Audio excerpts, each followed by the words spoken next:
నమస్కారం. మన భారతీయ సాంప్రదాయ వైద్య భవిష్యత్తును తీర్చిదిద్దేందుకు ఒక అద్భుతమైన అవకాశం మన ముందుకొచ్చింది. ఆయుష్ మంత్రిత్వ శాఖ నుంచి వచ్చిన ఈ పిలుపు కేవలం ఒక ఉద్యోగ ప్రకటన మాత్రమే కాదు, మన వైద్య వ్యవస్థకు దిశానిర్దేశం చేసే ఒక కీలకమైన బాధ్యత. అసలు ఏంటి ఈ అవకాశం? దాని వివరాలేంటో చూద్దాం.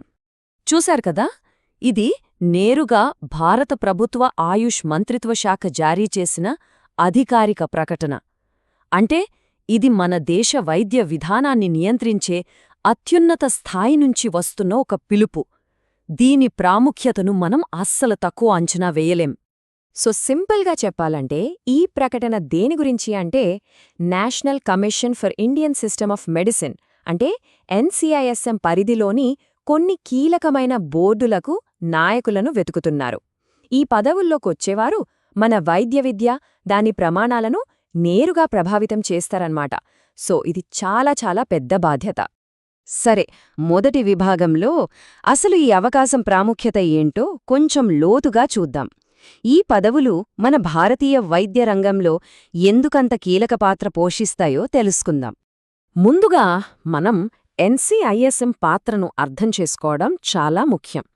ఆయుర్వేదం, సిద్ధ, యునాని ఇలా మన సాంప్రదాయ వైద్య విధానాలున్నాయి కదా, వాటికి సంబంధించిన చదువు, ప్రాక్టీస్ వీటన్నింటినీ నియంత్రించే ప్రధాన సంస్థే ఈ NCISM. కాబట్టి దీని బోర్డులలో సభ్యులుగా ఉండడమంటే ఈ మొత్తం రంగానికే ఒక దిశానిర్దేశం చేసినట్టు. సరే, బాగుంది. ఇంతకీ ఏ పదవులు ఖాళీగా ఉన్నాయి, ఏ బోర్డులలో ఈ నాయకత్వ అవకాశాలున్నాయో ఇప్పుడు వివరంగా చూద్దాం. మొత్తం 6 సభ్యుల పదవులు 2 అత్యంత కీలకమైన బోర్డులలో అందుబాటులో ఉన్నాయన్నమాట. ఇది మన భారతీయ వైద్య వ్యవస్థ పరిపాలనలో ఒక ముఖ్యమైన మార్పుకు అవకాశం కల్పిస్తుంది. ఇక్కడ ఈ పట్టికలో మనం ఆ వివరాలు చూడొచ్చు. 3 పదవులేమో మెడికల్ అసెస్మెంట్ మరియు రేటింగ్ బోర్డులో ఉన్నాయి. అంటే వైద్య కళాశాలల నాణ్యతను నిర్ధారించే బోర్డిది. మరో 3 పదవులు board of ethics and medical రిజిస్ట్రేషన్లో ఉన్నాయి. అంటే వైద్యుల నైతిక ప్రమాణాలను, రిజిస్ట్రేషన్లను పర్యవేక్షించే విభాగమన్నమాట.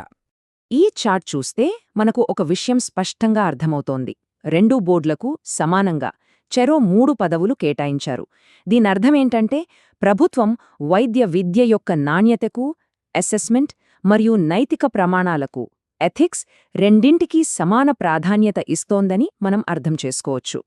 మరి ఇంత ముఖ్యమైన ఈ పదవులకు ఎవరు అర్హులు? కాబోయే నాయకులకు ఎలాంటి అర్హతలు, అనుభవం ఉండాలి? ఇప్పుడు ఆ వివరాలు చూద్దాం. బేసిక్ క్వాలిఫికేషన్స్ చూస్తే ఫస్ట్, ఇండియన్ సిస్టమ్ ఆఫ్ మెడిసిన్లో గుర్తింపు పొందిన పోస్ట్ గ్రాడ్యుయేట్ డిగ్రీ ఉండాలి. అంతేకాదు, స్టేట్ మెడికల్ కౌన్సిల్ లేదా CCIM లేదా NCISMలో తప్పనిసరిగా రిజిస్టర్ అయి ఉండాలి. ఇవి కనీస అర్హతలు.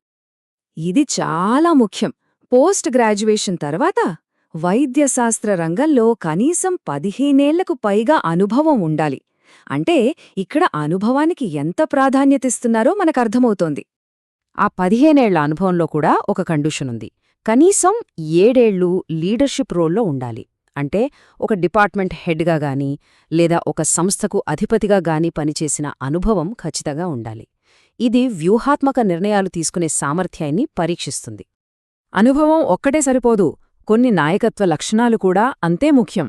నైతిక నిబద్ధత, బలమైన మేనేజ్మెంట్ స్కిల్స్, తోటి వైద్య సిబ్బందిని ప్రేరేపించగలగడం ఇలాంటివన్నీ చూస్తారు. అన్నింటికన్నా ముఖ్యంగా రోగి భద్రతకు పెద్దపీట వేసే మనస్తత్వం ఉండాలి. సరే, ఇప్పుడు ఈ ఉద్యోగంలో చేరాక ఉండే ముఖ్యమైన నిబంధనల గురించి మాట్లాడుకుందాం. జీతం, పదవీకాలం, వయోపరిమితి ఇలాంటివన్నీ. ఈ పట్టికలో ఆ వివరాలు స్పష్టంగా ఉన్నాయి. పే స్కేల్ లెవెల్ 14 ఇది చాలా ఆకర్షణీయమైనది. దరఖాస్తు చేసేవారి వయస్సు 65 సంవత్సరాలలోపు ఉండాలి. ఇక పదవీకాలం విషయానికొస్తే 4 సంవత్సరాలుంటుంది, లేదా 70 ఏళ్ల వయస్సు వచ్చేవరకు. ఏది ముందైతే అది వర్తిస్తుంది. ఇక్కడొక చాలా ముఖ్యమైన పాయింటుంది. ఈ నియామకాలు కేవలం నిర్ణీత కాలానికి మాత్రమే. పదవీకాలం ముగిశాక ఎలాంటి పొడిగింపుగానీ మళ్లీ నియామకంగానీ ఉండదు. కొత్త నాయకత్వానికి అవకాశం ఇవ్వాలనే ఉద్దేశంతో ఈ నిబంధన పెట్టి ఉండొచ్చు. అన్నీ బాగున్నాయి, అర్హతలు కూడా ఉన్నాయి. మరి ఎలా అప్లై చేయాలి? ఆ ప్రాసెస్ ఏంటో ఇప్పుడు స్టెప్ బై స్టెప్ చూద్దాం. ప్రాసెస్ చాలా సింపుల్. 3 స్టెప్స్. 1. వాళ్ళిచ్చిన అప్లికేషన్ ప్రొఫార్మాను ఫిల్ చేయాలి. 2. దానికి సపోర్ట్గా కావలసిన డాక్యుమెంట్స్ అన్నీ జతచెయ్యాలి. 3. వీటన్నింటినీ కలిపి పోస్ట్ చేయాలి. అంతే.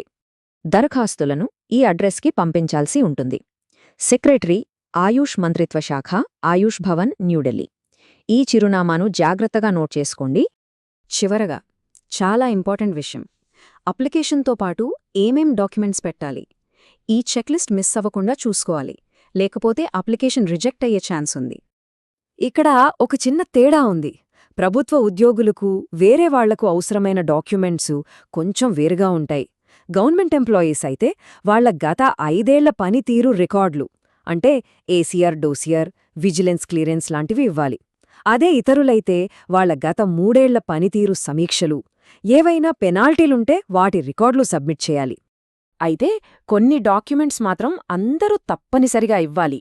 అవేంటంటే మీ ఎడ్యుకేషన్ సర్టిఫికేట్స్, రిజిస్ట్రేషన్ ప్రూఫ్, మీ 15 ఏళ్ల అనుభవాన్ని, అందులో 7 ఏళ్ల హెడ్గా చేసిన అనుభవాన్ని నిరూపించే పత్రాలు, అలాగే డేట్ ఆఫ్ బర్త్ ప్రూఫ్.